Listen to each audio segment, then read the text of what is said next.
You're 6 years old. A man you've never met arrives at your home.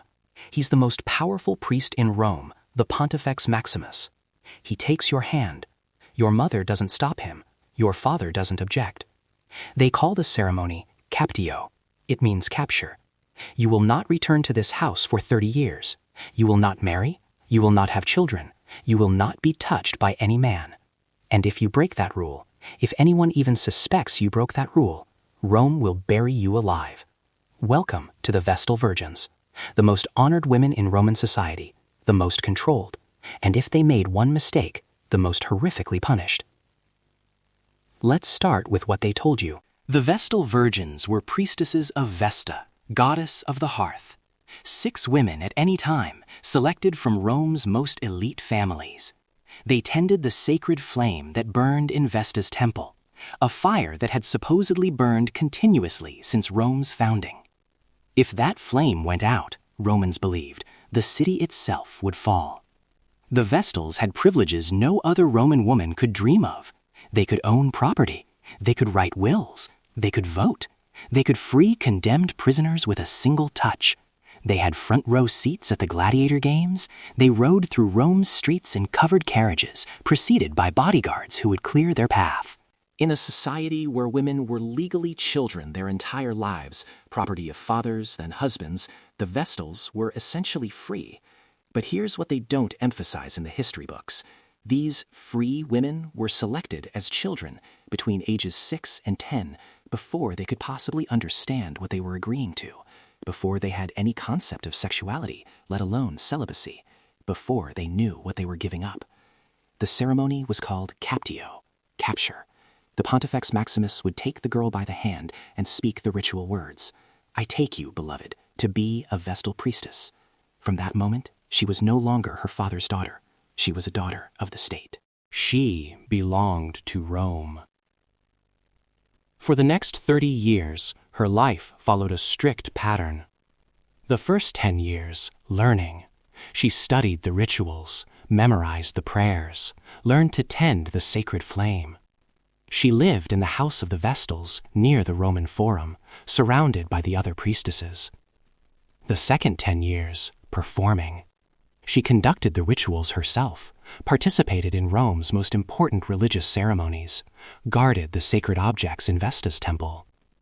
The third 10 years, teaching. She trained the next generation of Vestals, girls as young as she had been when she was taken. At the end of 30 years, she was free to leave, free to marry, free to live a normal life. Most didn't.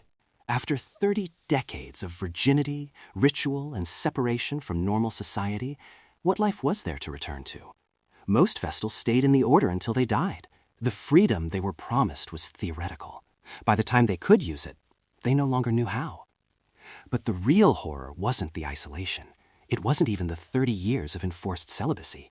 It was what happened if they broke the rules. The sacred flame going out was bad enough. If a Vestal let the fire die through negligence, she was stripped naked in a dark room to preserve her modesty and beaten by the Pontifex Maximus himself. But if a Vestal broke her vow of chastity, if she had sex with anyone, the Romans had a problem. A Vestal's blood was sacred. It couldn't be spilled. But she had to die. Her impurity threatened the entire state, and Roman law forbade burying anyone within the city walls. Their solution was elegant and horrifying. They built an underground chamber near the Colline Gate, in a place they called the Campus Sceleratus, the evil field. When a Vestal was convicted of unchastity, and the standard of evidence was terrifyingly low, she was stripped of her sacred vestments. She was scourged. She was dressed like a corpse and placed in a covered litter, then carried through the Roman Forum in a funeral procession, while her family walked behind, weeping. At the evil field, a small underground vault had been prepared. Inside, a couch, a lamp, a little bread, a little water, a little milk, just enough to technically call it a habitable room rather than a grave. The Pontifex Maximus led her to the entrance, a ladder descending into darkness. He said a prayer. Then she climbed down alone. The ladder was pulled up, The entrance was sealed with earth until the surface was level with the ground. No one would ever open it again. Think about the psychology of this punishment.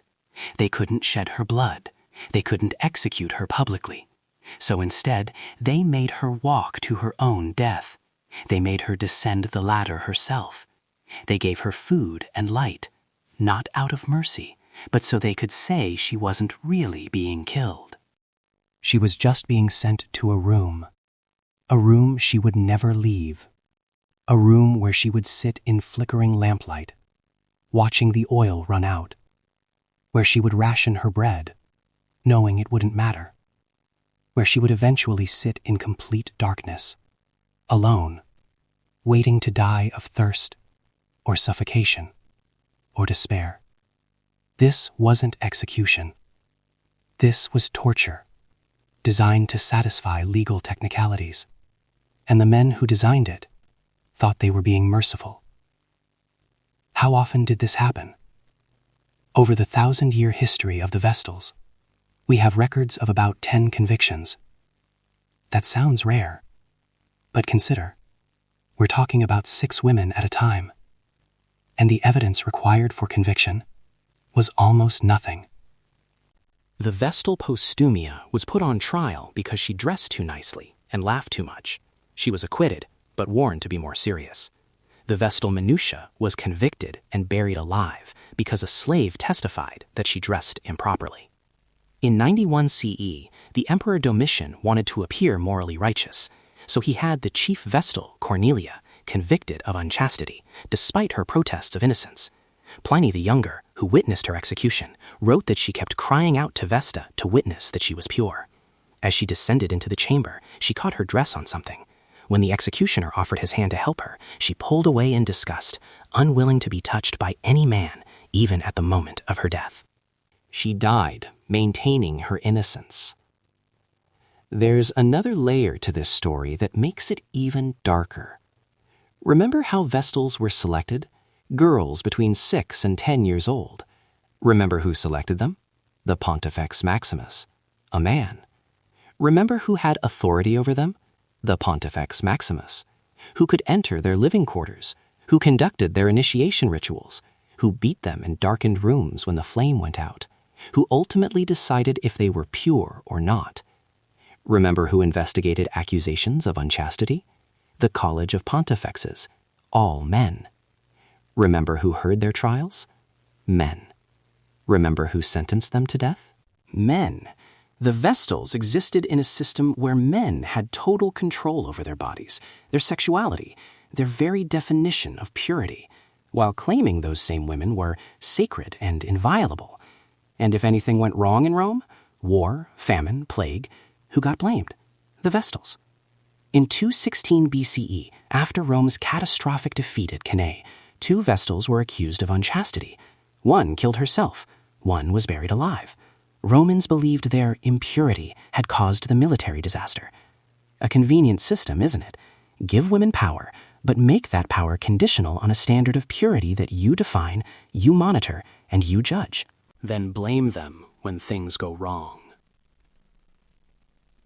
The last Vestals served until 394 CE, when the Christian Emperor Theodosius I disbanded the order and extinguished the sacred flame after more than 1,000 years. But the template survived.